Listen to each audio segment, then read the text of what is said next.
How to keep our brain clean?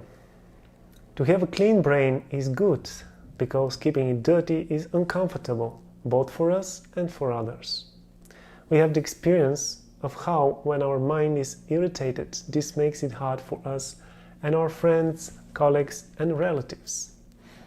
There are two levels of cleanliness, physical and mental.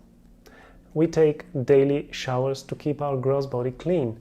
We also need regular mental showers to keep our mind clean.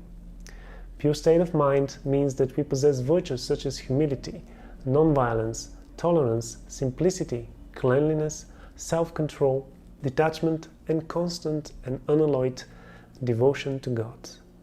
Impure state of mind means that we are engrossed in low qualities like envy, pride, anger, lust, greed, madness, and illusion. The best way to keep our brain clean is to be in contact with God. He is supremely pure. There cannot be any adulteration in the presence of God. Therefore, if He is always with us, we will always be uncontaminated.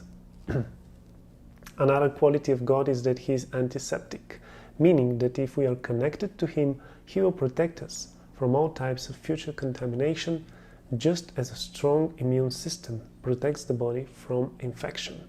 Then how to contact God? There are some very effective methods to accomplish this. One easy and practical way is by chanting mantras, which consist of different names of God.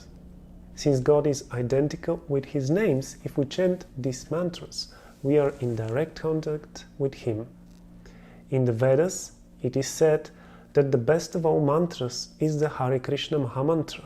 Hare Krishna, Krishna Krishna, Hare Hare, Hare Rama, Rama Rama, Hare Hare. Another way is through reading spiritual books, such as the Bhagavad Gita as it is and Srimad Bhagavatam. These are the words of God and His dear devotees. They provide spiritual knowledge which will protect us from contamination. It's also helpful to keep friends with saintly persons. Birds of a feather flock together. By associating with pure-hearted people, we become pure like them. Saintly persons are all those whose prime objective in life is to serve God, Krishna.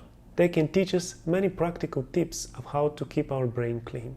They can also answer our questions. Attempting to attain purity in our modern life can be a complicated affair, and those good-hearted people can help us to do so. For example, giving up bad habits like drugs, smoking, or drinking may be hard, but if we have good company, it will be easier.